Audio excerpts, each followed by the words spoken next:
Salut les copains, allez on se retrouve au bateau, on va se faire un petit bilan des saisons 2022 et 2021 avec un retour des informations que je peux vous donner au niveau de l'entretien du bateau, puisque maintenant ça fait 1 an et demi que je l'ai. Donc on va se faire le petit bilan que je vous avais dit dans une précédente vidéo pour les futurs acheteurs d'un bateau, d'un voilier, d'un petit bateau voilier. Ça peut donner une idée. Alors à savoir que moi j'ai poussé quand même le vis un petit peu loin au niveau des dépenses, parce que j'ai refait des choses qu'il n'y avait peut-être pas besoin. Donc c'est un bateau surtout que je compte garder. Et donc refaire la mise à niveau de l'entretien complet de ce bateau qui a été un petit peu délaissé par l'ancien propriétaire. Donc je me suis fait une petite fiche, donc si je regarde de temps en temps à côté, c'est normal. Alors on va commencer par la saison 2022 avec l'achat du bateau. Je vais vous mettre sur le côté le descriptif de tout ce que j'ai fait. Donc l'achat du bateau, 4000 €. Je pense que je l'ai acheté un poil cher. Mais par contre dans les 4000 €, le propriétaire m'a laissé sa place de port pendant 6 mois. Donc ça fait une économie à peu près de 450 €. Voilà, parce que c'est plus ou moins 900 € à l'année à l'époque. Donc c'est comme si j'achetais le bateau 3600 €, on va dire. Suite à ça, avec le problème que j'ai rencontré lors de ma première sortie, je crois que ça je l'avais pas filmé et je crois que je l'avais pas dit. Je devais sortir donc avec un ami, Cyril, qui a une chaîne YouTube aussi qui s'appelle Zuber Cyril. Je vous mettrai le lien là-haut de sa chaîne. Première sortie qui était prévue avec ce bateau, catastrophique, le moteur en rade. Donc j'ai dû racheter un moteur. Donc j'ai racheté un moteur, un Suzuki 6 chevaux arbre long, ça m'a coûté 1200 €. Au niveau matériel, quand j'ai acheté ce bateau, au niveau équipement électronique, pardon, il n'y avait rien. À part un vieux sondeur, c'est tout ce qu'il y avait. Donc GPS avec la carte 936 €. Achat d'un pilote automatique parce que j'en avais pas, 534. L'achat de la radio VHF avec AIS et ASN. Ça c'est quelque chose que je souhaitais, parce que comme je compte faire des sorties en famille avec mes enfants, je voulais un maximum de sécurité. 346 €. Une antenne radio déportée, 69 €. Et après, il y a eu quelques améliorations au niveau du bateau. Donc un peu d'accastillage, la remise en état et amélioration d'électricité 12 volts. Peinture cabine avant, accessoires, remplacement de gouttes. Donc on est sur un total de environ 200 €. Ce qui nous amène donc hors prix du bateau à une dépense de 3315 €. Moi j'avais un budget de environ 6000 € pour l'achat d'un bateau, mais je ne voulais pas mettre autant d'argent directement dans l'achat. Je voulais me garder justement un petit peu de budget pour pouvoir faire les améliorations que je souhaitais dans le bateau. Donc c'est un conseil que je vous donne: si vous avez un budget pour un bateau, dites-vous qu'il y aura toujours des frais à faire, puisque le propriétaire soit il va pas vous dire exactement ce qu'il peut y avoir comme problème dans le bateau, et vous allez le découvrir au fur et à mesure. Moi au niveau du moteur, le jour que j'ai visité le bateau, le moteur, donc c'était un problème de refroidissement.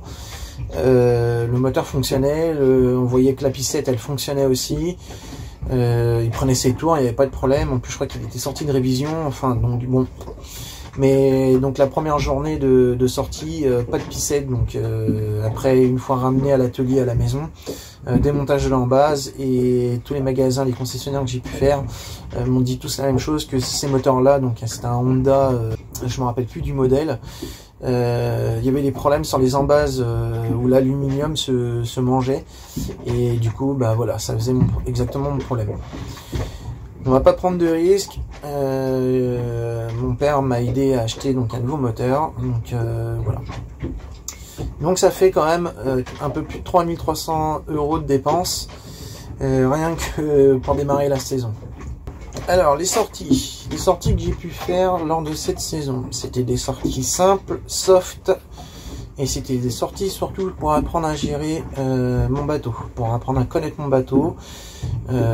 Sortie avec au départ très peu de vent, surtout que je sortais avec mon père qui n'a pas d'expérience en voile, donc il était juste là pour me filer la main si j'avais besoin. Et aussi sortie solo, assez compliqué puisque j'avais rien qui revenait au cockpit.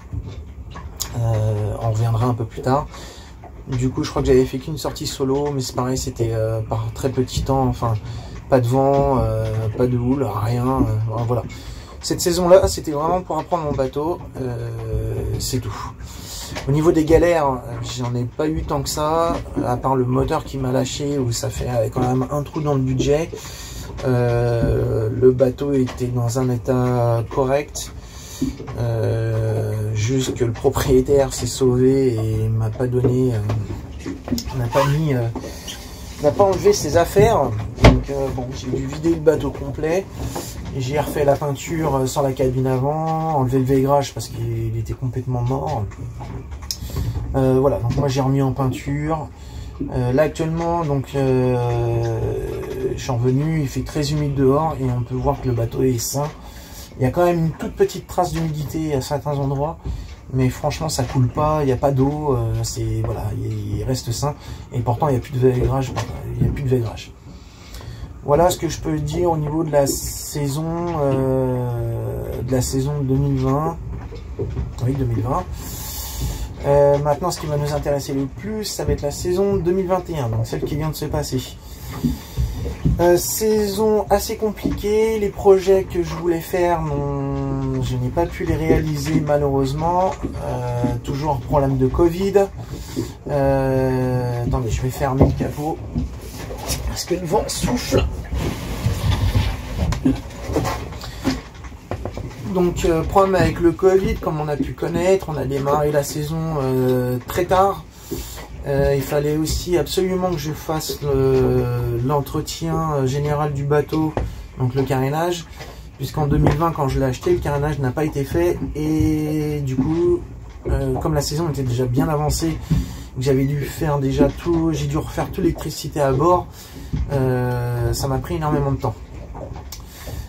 Donc sortie carénage, ça s'était fait fin mai 2021, donc de janvier à fin mai je ne suis pas sorti en mer, donc déjà ça fait très tard. Il y a eu aussi le temps qui était vraiment pas avec nous, je reviens sur le fait du Covid qui était compliqué pour moi de venir au bateau à cause des 30 km là, enfin des 10 km je sais plus, enfin bref, donc je pouvais pas y aller. L'entretien, donc le carénage, du coup ce que j'ai noté, remplacement passe-coque plus petite fourniture, donc j'en ai eu pour une centaine d'euros. Le grattage complet coque anti-fouling plus l'après, j'en ai eu pour environ 200 euros. À cela on rajoute à peu près 30 euros de petites fournitures, le scotch, le papier à poncer, voilà. Au niveau du carénage, j'ai repris à zéro. J'ai pas fait de vidéo parce que ce week-end là il y avait énormément de vent et le peu de vidéos que j'ai fait, on ne m'entendait pas. Donc j'essaierai de vous retrouver quelques images que je vous mettrai. En fait, quand je l'ai sorti, il y avait énormément d'épaisseur d'anti-fouling. Ça n'a jamais été gratté, enfin jamais. Ça n'a pas été gratté depuis un certain temps et j'avais énormément d'épaisseur d'anti-fouling, de couches d'anti-fouling. Donc j'ai tout gratté à la main avec un petit grattoir, un petit coup de ponçage. J'ai mis un après et 2 couches d'anti-fouling avec une 3e couche au niveau de la ligne de flottaison. Voilà, donc là c'est un coup. Alors j'espère qu'on va bien m'entendre parce que dehors c'est un petit peu la tempête aujourd'hui, mais c'était le seul jour que je pouvais passer au bateau. Voilà, et après pendant l'hiver, j'avais aussi réparé mon lazy bag, mais bon, ça à part, j'en ai eu pour 5 € de fil, quelques petites réparations de coutures qui avaient lâché, et là cet hiver, il faut que je recommence, puisque j'ai d'autres coutures qui ont cassé, donc il faut que je leur fasse. Les coutures que moi que j'ai faites ont tenu, et puis là il pleut, je reviens.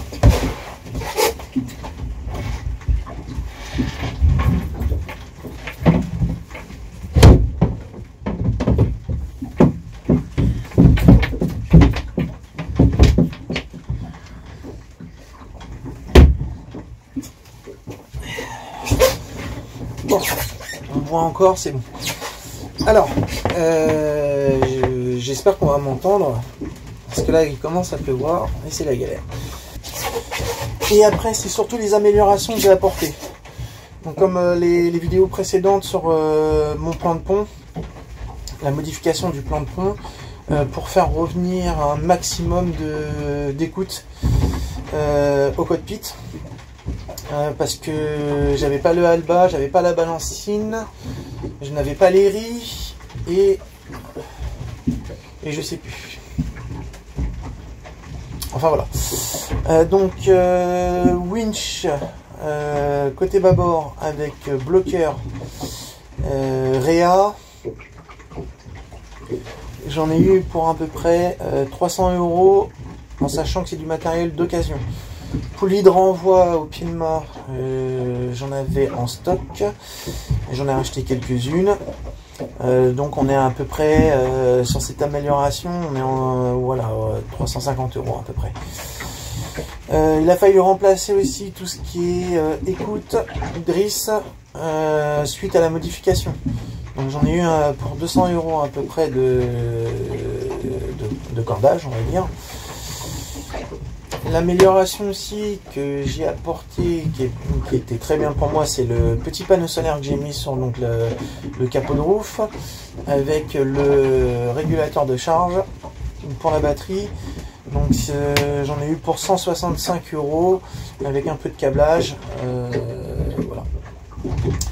D'ailleurs, j'en suis très satisfait. C'est un petit panneau de 60 watts. Je suis pas au point de pouvoir recharger ma batterie, chose que je pouvais pas faire à la saison 2020. Et là, voilà, j'ai apprécié d'avoir mes batteries, enfin ma batterie chargée en partant, ce qui n'était pas tout le temps le cas.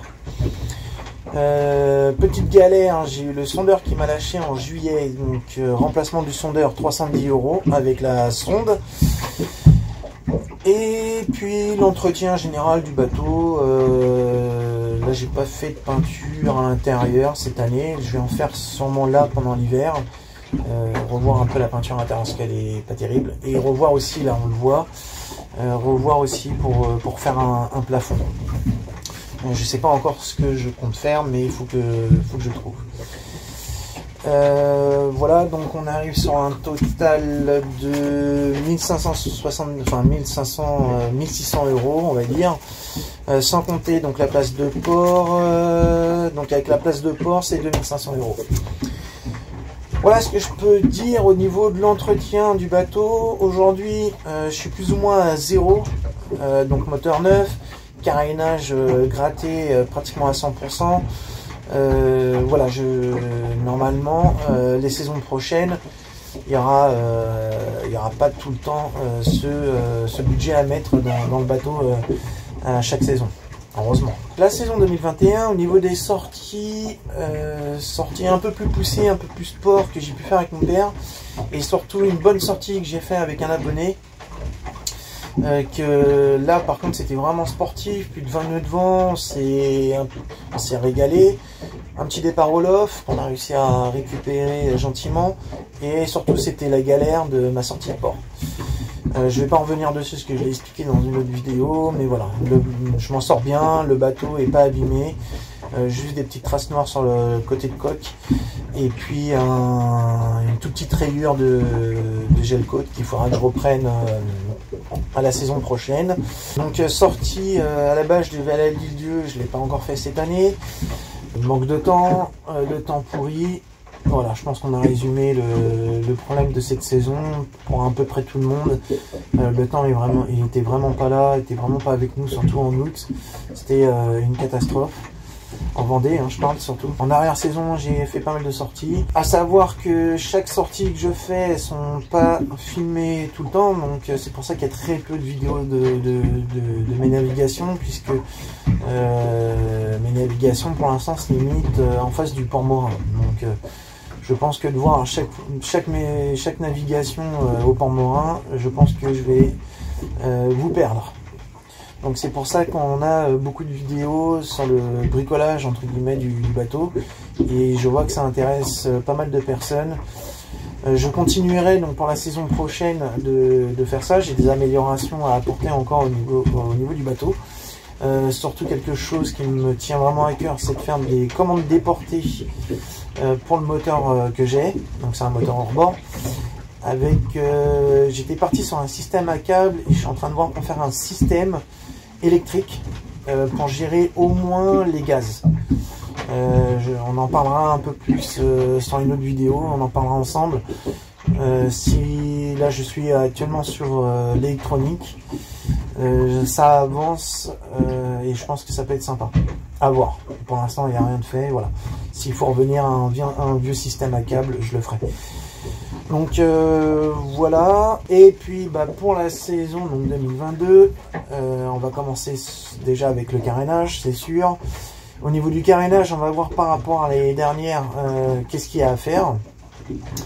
Et je vous expliquerai plus en détail à ce moment-là ce que j'avais fait l'année dernière et ce que je compte faire donc cette saison. Au niveau des projets de sortie, ça reste toujours pareil, de la balade le dimanche, puisque c'est entre guillemets ma seule journée de dispo pour faire du bateau. Toujours avec mon père, parce que ça me tient à cœur de faire des sorties avec mon père. J'espère faire ça avec des amis aussi. J'ai pas mal d'amis qui connaissent pas le voilier et j'aimerais leur faire découvrir. Et on va essayer cette fois, j'espère, d'aller à Lisieux ou d'aller du côté de Pornic, La Baule, Pornichet, enfin tout ce coin-là.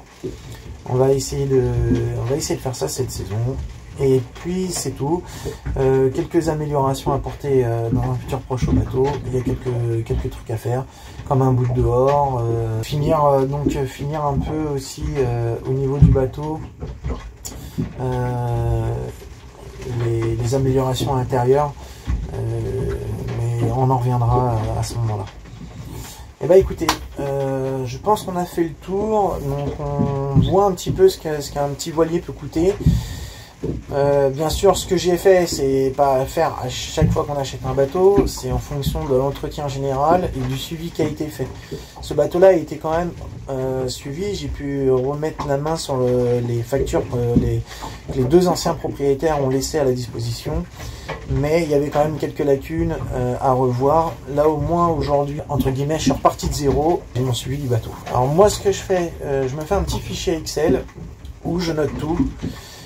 Remplacement des radios ou quoi que ce soit, voilà, tout est noté sur ce fichier là. Même si un jour je veux vendre mon bateau, que la personne est intéressée, et je pourrais lui donner ce fichier là et il verra tous les entretiens, tout ce qui a été fait, le prix de l'entretien de ce bateau, il verra tout et au moins je serai transparent. Et bah écoutez, je vais vous laisser parce que ça s'assombrit, ça pleut, je sais pas si ça s'entend, il va y avoir aussi du vent qui est annoncé ce soir. Donc là je suis venu vérifier que tout allait bien au niveau de mes amarres et je vais pouvoir repartir tranquillement. Je vous souhaite de passer d'excellentes fêtes de fin d'année. Et pour ceux qui naviguent, une bonne navigation pour la future saison. On se retrouve à la prochaine saison. Bye bye.